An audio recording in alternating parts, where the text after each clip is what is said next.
We're back. Right. Back with another Tech Tuesday. Michael and Israel here. Welcome. Seems like this afternoon time is getting to be a little bit better. I'm going to go ahead and say, because David Gibson actually commented earlier today and asked, were we going to be on? So here we are. We're here. We made it. Appreciate the questions. We'll get to those in just a second. I don't know. So as I was coming in today, it struck me. It's almost kind of looking like the old Bucks Island. We got pontoons getting lined up out there. Some bass boats and other spots. And talking to sales, like they're rolling out the door. Just the same as always. We even have some John boats, some G3 John boats, nice. just regular old John boats, which we hadn't seen in like 3 years. Yeah. And I do want to take a quick second. We've got our paddle sports group, which is a Facebook group that we started for the kayak tournament that we're running, and so we thought, I thought, to go ahead and throw our Tech Tuesday into there. So welcome if you guys are over there watching, or you see this. We can definitely dive into some of the stuff on the kayaks if you so choose, but certainly the electronics thing with what guys are doing right now, there's a lot to unpack there. You put forward facing and Garmin and side imaging on the bottom. I did notice you used a Humminbird. Okay, well we play nice with each other, the Humminbirds But then we got Jeff Little coming in to do Torpedo install. Kind of like an Auburn and Alabama fan marrying each other. You just had to get along with each other. All right. Well, we all do the same thing. A boat divided. Yeah. We got us an install coming tomorrow. Yep. Torpedo. Get the 1103 3 horsepower. You haven't really gotten to drive one of those. About to. It's fun. I mean, look, it ain't 72 miles an hour. Maybe I should put 2 back there. Maybe it'll get it up on plane and get about 20. I wonder. I think you get. I mean, you get at least into the 14. double digits. Yeah, at least 14. Yeah. That might be fun if you like tinkering. And put a sail on there too at the same time. I might get 20 mile an hour. Why not go extreme? I mean, I know it's ridiculous. But. Well, speaking of sail, and sorry guys, we're talking kayaks. I got distracted. Have you seen the Tandem Island? Yeah. The big 2C. I plan on trying to take it out before they pick it up. Yeah. It's cool. It's for those of you that aren't into kayak stuff. It's the Hobie Tandem Island with dual pedals. It's super thin, narrow hull with outriggers and a big. It's really a small sailboat. Yeah, it looks like a catamaran. I call it a trimaran. All right. Is that close? Let's. All right. Well, thanks for at least commenting. Just listening in. Always learn something. Yeah. Great. Well, I will say some of the stuff that I've got that I found. It's some of the same questions, but this time of year, not unusual. It's still good stuff. And it seems like no matter how many times you say it, people always are wanting to know the answer. But let's jump in here. Scott Pace. Sorry, you've been patient. You got it in early. Of a 175 Yamaha 4-stroke, what would the best prop for better performance? I guess it depends on what kind of boat you have. 75 is kind of an oddball. I know they quit making those for a little while. I think they had a little issue. I don't know this for sure, but with some gear ratios with that, and the variable timing that they put on that engine.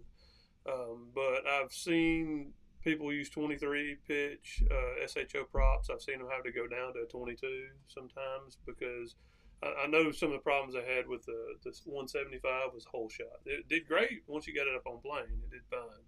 But if the boat got loaded down, the hole shot was affected a little bit. So if it's a bass boat, 23 to 22 pitch. I don't know what kind of performance speed it's going to get with that 22, but you'll get better hole shot if you're not loading the boat down real heavy. 23.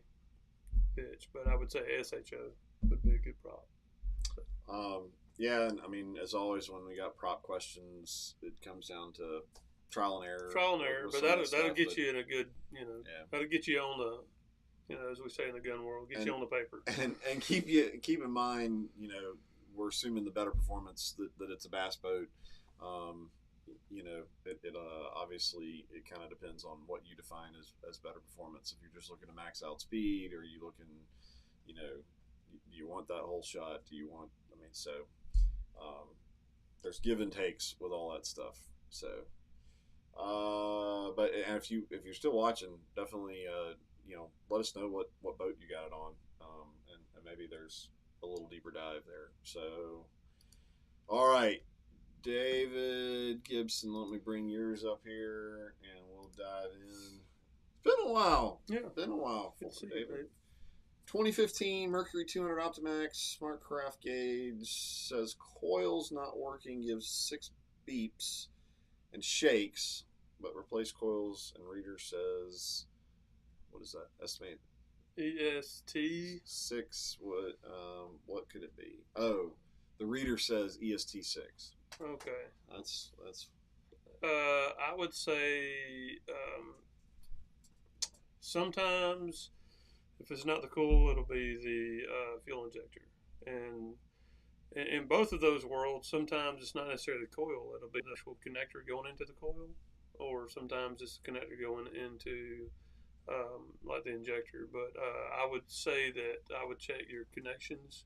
Sometimes the pins don't make a good connections, and also the wire that goes into it. Sometimes there'll be a break inside of it, and even though the wire's not breaking all the way into, it can be just inside the actual insulation. I've also seen them rub up against the fuel rails or something in close proximity to it and cut one of the wires. The other thing I would check is where the harness, there's a connector, Deutsch connector from the coils to the main harness. Sometimes that connector, there'll be a problem in that connector too, or the grounds that are ground into the coil plate. So I'd check all that first. So, all right. Hope that helps you, David. And Scott was following up. So it's an Express X19 Pro Elite. Okay. Yeah. So, yeah, bass boat. Yeah, I think that'll get you 22, 23. 23 is going to give you better top end. 22 will give you a little bit better hole shot, but you'll suffer on the top end, more than likely. How are things now with the prop availability? I don't know. We had ordered a bunch of Yamaha props, and we finally got them. We had to reorder them twice, and finally got 20. So we have some show props. I don't know if we've ordered any since then. We probably need to, in case it takes 2 more years to get them.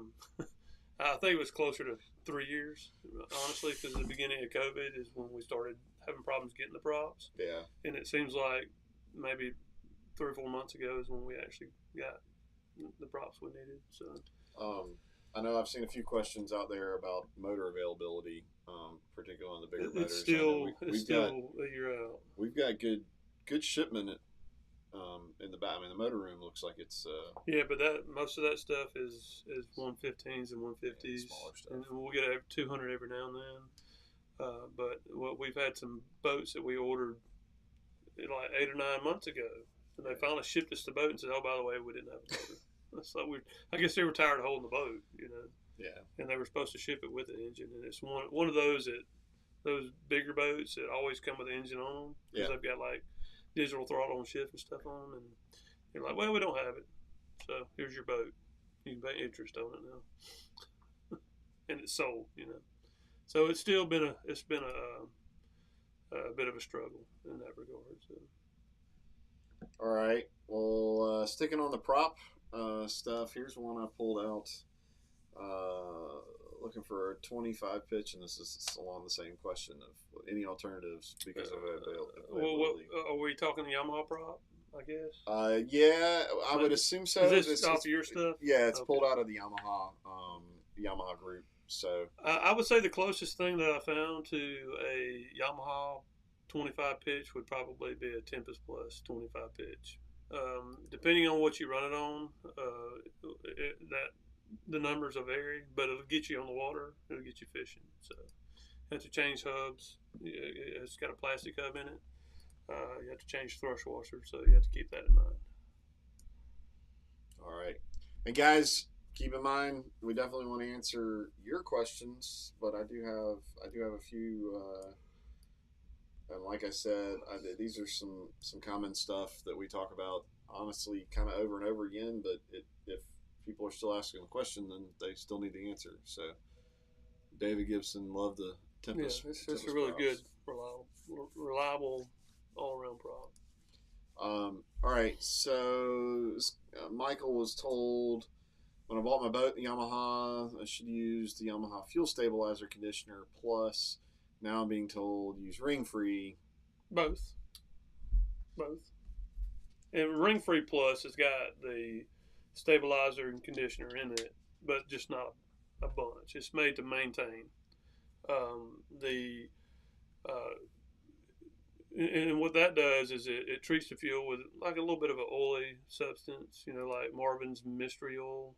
It helps lubricate the injectors. It helps lubricate the metal parts on your engine, like the piece that holds the fuel pump. It's called a vapor separator. Okay. It puts a little oil in there. It's got a stabilizer, so if you don't use your boat for a month, it'll keep it from degrading quickly. What ring free is a whole nother thing. So Okay. You need to use it in conjunction. Now the ring free's got that in it, but what ring free is tetraline. It's got it plus the other stuff that they have in there. But the tetraline, what it does is it doesn't clean carbon. It actually physically, on a molecular level, debonds the carbon, makes it just fall apart, and it flushes the system out. So you would want to use both because the less carbon you have on your rings, on your piston, and on your valves, the better the engine's going to perform in the future. So, and especially down the road, because the fuel is crap these days. So you need to run that stuff anyway. Now, if you're going to store your boat for a little bit longer, you would want to just get a bottle of the stabilizer and conditioner and use that according to the bottle, because you're going to put a little bit more than that. Gotcha. In there than you do the ring free most of the time. So. I feel like every few weeks we kind of shoot a commercial for ring free, but people still have questions. And you you ever hear of Chevron with Techron? It's their gas has got that Techroline in it, so it's good for it, and I think you have to buy plus or premium to get it in the gas. But Quick Clean is Mercury's version of it, and then Evinrude was Carbon Guard. It's all Techroline. So they just all call it different things because they have to brand it, market it, and all that stuff, and sell their version of it. But when it comes down to it, it's all the same stuff. So if you go into a Texaco, they actually have bottles of Techroline. All right. So you could buy that if you want to. All right. So it just doesn't have the stabilizer and conditioner in it. Gotcha. So. Okay. All right, so I pulled this one because I think this one's it's one of those, it resonates with folks if bad stuff were to happen. But we got water in my gas, changed the VST filter, fuel water separator, spark plugs, motor still won't start. Any ideas? Well, it depends on how long that water was in your gas and how long it sit in the fuel system. So, all those little moving parts in that VST is just regular carbon metal. Some of it's got armature in there. It's the brushes and armature's made out of copper. So if that water's set in those parts that we're moving, if it's set too long, it's going to fester it up, especially if there's voltage going through it. Anytime you got voltage going through it, you know about that, don't you? Oh. You get oxidation, and so it happens super fast. And so if you get it out of it fast enough, it'll corrode those metals up, and it'll actually seize the fuel pump up. So more likely in this guy's case, he's one of two things has happened: he's either seized the fuel pump up, or he didn't get the water out of the fuel rails.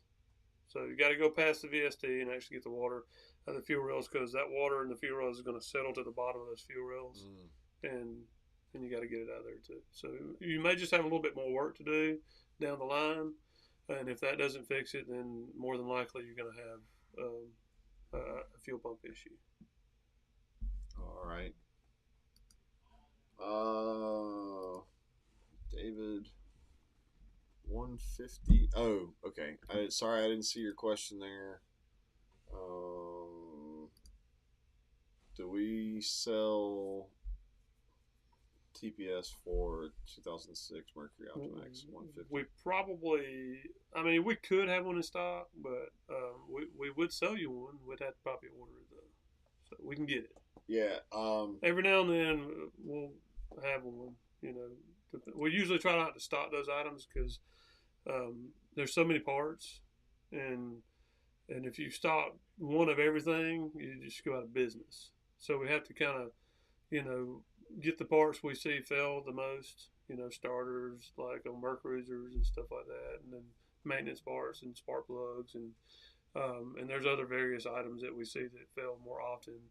I don't see the throttle positions failing very often on those engines, so I usually don't stock those. But we should be able to get them still.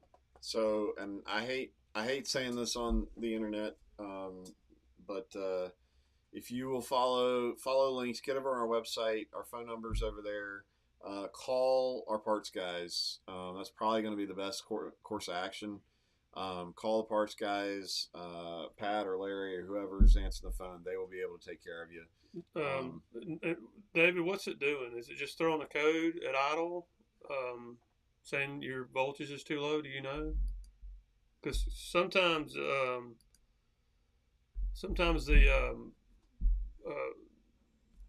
linkages will actually get worn and cause a false code. And there's some things you can do to fix that if that's all that's wrong with it. If it's doing it like wide open, that's another story. So let me know what the scenario is. You might get out of this cheaper. We'll hang on for a second, but yeah, I mean, while we're talking about it, I will say if you got parts questions, parts availability, and I know they can ship some stuff. Yeah. But our parts guys, it's you're gonna get great success getting them on the phone, and they'll pull it all out. So.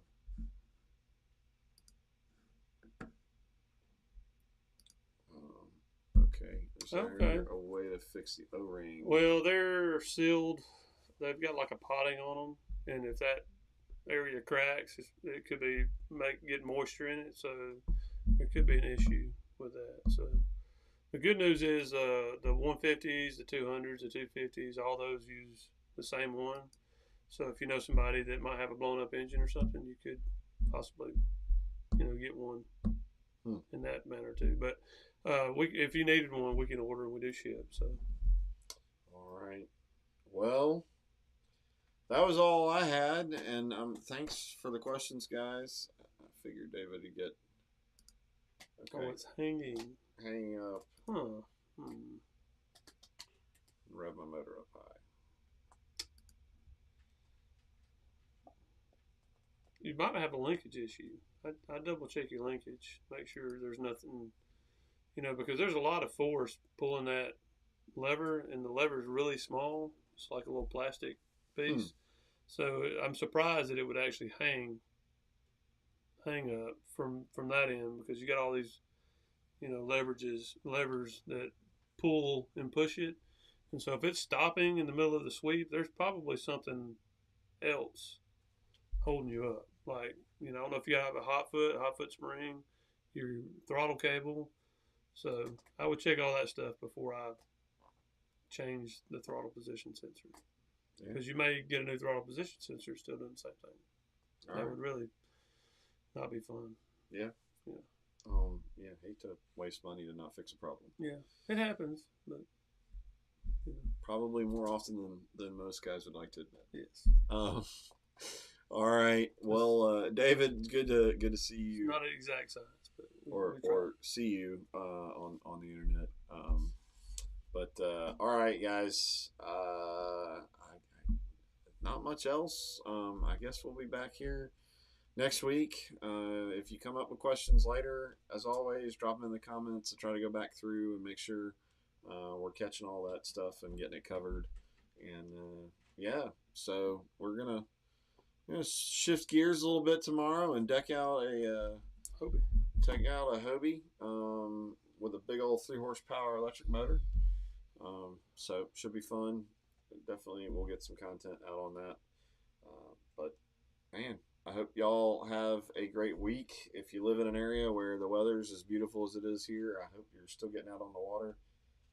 Actually, we got a lot of the guys fishing our kayak tournament. A lot of feedback going, yeah, we'll fish through December and January. And then I'll give a shout out to our kayak corner here, or whatever you want to call it. We are starting to get some tournament style things like the catch boards yeah. and the identifiers and all that stuff. So we're trying to cater a little bit to that end more than we used to.